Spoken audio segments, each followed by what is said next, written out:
आप ही आपके सामने बेईमानी की बातें आ रही हैं। राम मंदिर ट्रस्ट के दान पात्रों से चोरी हुई एसआईटी जांच कर रही है। ये जांच कर ले, दोषी बचना नहीं चाहिए, निर्दोष कोई फंसना नहीं चाहिए। लेकिन मेरा दावा है, अगर संत रामपाल दास जी महाराज के अनुयायियों के जिम्मे उस मंदिर को दे दोगे तो सनातन धर्म का डंका और तेजी से बढ़ेगा। और चोरी की बात छोड़ दीजिए, वहां हर दिन धन बढ़ता हुआ दिखेगा। रामलला हम आएंगे, मंदिर वहीं बनाएंगे।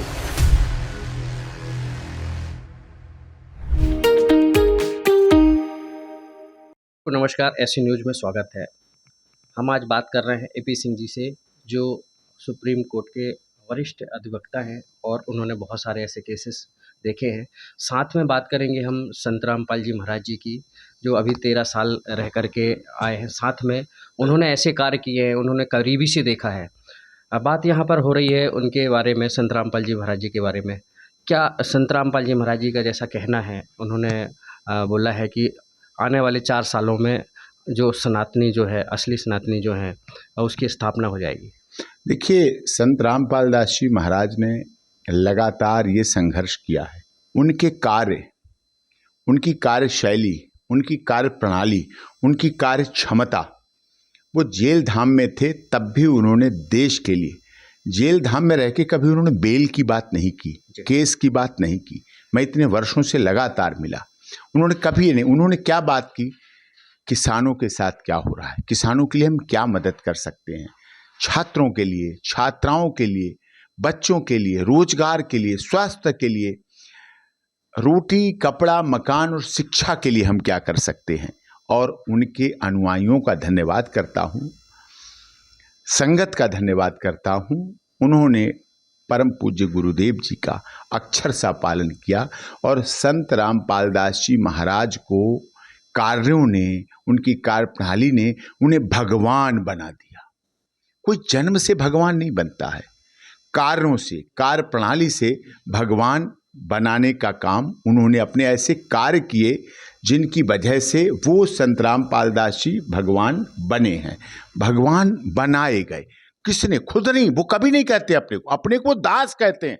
कभी उनके मुंह से नहीं सुनेंगे आप, वो कभी नहीं कहते। वो अंधविश्वास के खिलाफ हैं, आडंबर के खिलाफ हैं, झूठ के खिलाफ हैं। सच्चाई का जीवन उनका रहा है। इसीलिए मैंने कहा है, सत्य परेशान हो सकता है, पराजित नहीं हो सकता कभी भी। सत्य परेशान तो होता है। श्री राम के समय भी 14 वर्ष वनवास करना पड़ा। एक राजा का बेटा जंगल जंगल अपनी पत्नी और अपने भाई को, सगे भाई को लेके घूमता रहा। उनकी पत्नी का किडनैप हुआ, अपहरण हुआ। सोचिए ना आप, श्री कृष्ण क्या क्या नहीं उन्होंने देखा। लेकिन लोगों ने, आदत है हमारे देश में, जीवित उनके सामने उन्हें भगवान स्वीकार नहीं कहते। आज श्री कृष्ण जन्मभूमि का केस में लड़ रहा हूं इलाहाबाद हाई कोर्ट में, भगवान श्री कृष्ण जन्मभूमि बोली जाती है। अयोध्या में भगवान श्री राम जन्मभूमि बोली जाती है। तो धनाना आश्रम भी ऐसे ही भगवान संत रामपाल दास जी भगवान की जन्मभूमि मानी जाएगी, पूजी जाएगी, देखी जाएगी और इतिहास में उसका वर्णन आएगा। समय बदलता है, समय बदलेगा। अब लोग देख रहे हैं कि कैसे एक संत किसानों के लिए मदद करता है, छात्रों के लिए मदद करता है। जिन लड़कियों को बसों की सुविधा नहीं मिल पा रही है, शिक्षा में ट्रांसपोर्टेशन का बहुत महत्व होता है। लड़कियां सुरक्षित रहें, माता पिता चाहते हैं कि सुरक्षित जाएं, सुरक्षित है। वो कार्य कौन कर रहा है? सरकार तो करती अपने स्तर से, लेकिन सरकार पूर्ण रूप से नहीं कर पा रही। बाढ़ में सरकार पूर्ण रूप से नहीं कर पाई, हरियाणा, पंजाब, राजस्थान मिलके। लेकिन वो कार्य संत रामपाल दास जी महाराज ने जमकर किए, उल्लास के साथ किए, उत्साह के साथ किए। इसलिए उनके कार्यों ने उन्हें भगवान का दर्जा दे दिया। आज जबलपुर में आया हूं। मध्य प्रदेश का बहुत हृदय प्रदेश है, ऑनरेबल हाई कोर्ट है यहाँ। जबलपुर मध्य प्रदेश का हाई कोर्ट है यहाँ, इसीलिए यहाँ आगमन हुआ है। और निश्चित रूप से बहुत कार्यक्रम है, अखिल भारतीय क्षत्रिय महासभा का कार्यक्रम है, क्योंकि मध्य प्रदेश हृदय प्रदेश है। हमारे डॉक्टर शंकर दयाल शर्मा जी कहा करते थे, हृदय प्रदेश है, बड़ा प्रदेश है। और यहाँ की जो ऑनरेबल हाई कोर्ट है, उसकी प्रिंसिपल बेंच जो कहते हैं, यहीं से, इसके बाद फिर इंदौर हाई बेंच उसकी ग्वालियर है। तो मेन यहाँ जबलपुर है, यहाँ आगमन हुआ। कई सामाजिक कार्यक्रम हैं, उनमें भी भाग लेने का अवसर मिला। संत रामपाल दास जी महाराज के अनुयायियों ने भी बहुत स्वागत किया है। ज्ञान गंगा पुस्तक का वितरण हुआ है और डॉक्टर कुंवर हरिवंश सिंह जी का भी आगमन हुआ है और सब कार्यक्रम हैं। कल शहडोल में है, कल शहडोल जाएंगे और आज इसी उद्देश्य से यहाँ आगमन हुआ है। कुछ के ये भी कार्यक्रम हैं, सब उससे जुड़े हुए हैं। सर, अयोध्या में जो मंदिर में चोरी हुई है उस पर आपकी क्या प्रतिक्रिया? देखिए, अयोध्या में प्रभु श्री राम आस्था के प्रतीक हैं। मैं अयोध्या में राम जन्मभूमि मुक्ति आंदोलन के लिए जब लाल कृष्ण आडवाणी जी ने यात्रा निकाली थी तो उस यात्रा में मैं साथ था। 11th का छात्र था। उस समय मुझे 15 दिन के लिए बंद कर दिया गया क्योंकि मैं उस आंदोलन में था। वो सर्टिफिकेट भी है, सब है। तो अयोध्या में प्रभु श्री राम की जन्मभूमि के लिए हमने संघर्ष किया। देश ने पूरा आर्थिक सहयोग किया, चंदा के रूप में, सहयोग के रूप में, सोना चांदी सब कुछ चढ़ाया गया, पैसे चढ़ाए। 500 वर्षों की गुलामी के बाद हमारे अयोध्या में प्रभु श्री राम मंदिर निर्माण हुआ। सब कुछ हुआ, सबने सहयोग किया। भारत सरकार, उत्तर प्रदेश के माननीय मुख्यमंत्री योगी आदित्यनाथ जी का सहयोग रहा और परम पूज्य संत रामपाल दास जी महाराज ने वहाँ महीनों का भंडारा, मतलब अन्नपूर्णा योजना के तहत तो पूरा भंडारा जो 24 घंटे चलता था वहाँ, और सब कुछ पूरा संपूर्ण आहार के आधार पर भोजन प्रसाद वितरण हुआ। ये सब कुछ हुआ। अब चोरी की घटना ये बहुत बड़ी समस्या उठाती है, हमारी धार्मिक आस्था श्रद्धा पर सवाल उठा रही है।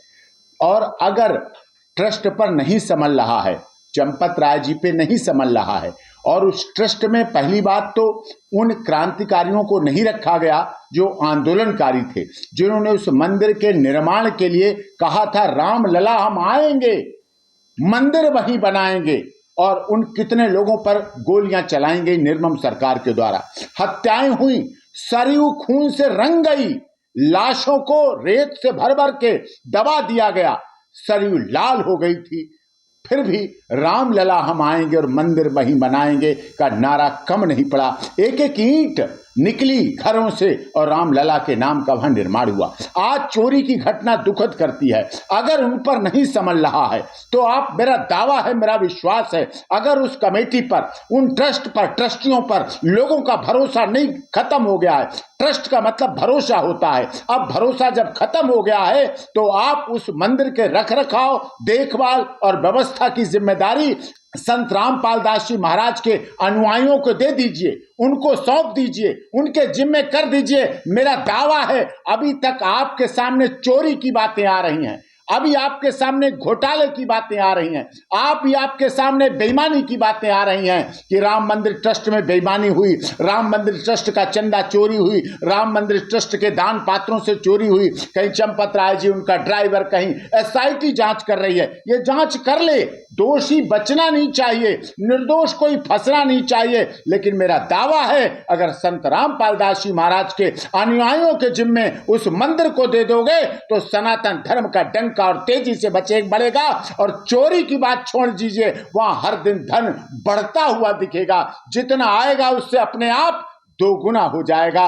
ऐसे जगत गुरु संत रामपाल जी सोने की चिड़िया और भारत का निर्माण करना चाह रहे हैं। तो मेरी यही भावना है कि इसमें सुधार होना चाहिए, परिवर्तन होना चाहिए, बदलाव होना चाहिए। जब इस देश के लोगों का विश्वास हट जाएगा, जब इस देश के लोगों का विश्वासघात हो जाएगा, विश्वास विष दे दे, हमारे यहाँ बोला जाता है, मेरे माता पिता बोलते थे, विष दे दे, विश्वास नहीं देना चाहिए। अगर विश्वासघात हुआ है, धोखा हुआ है तो उसमें कोई भी दोषी बचना नहीं चाहिए।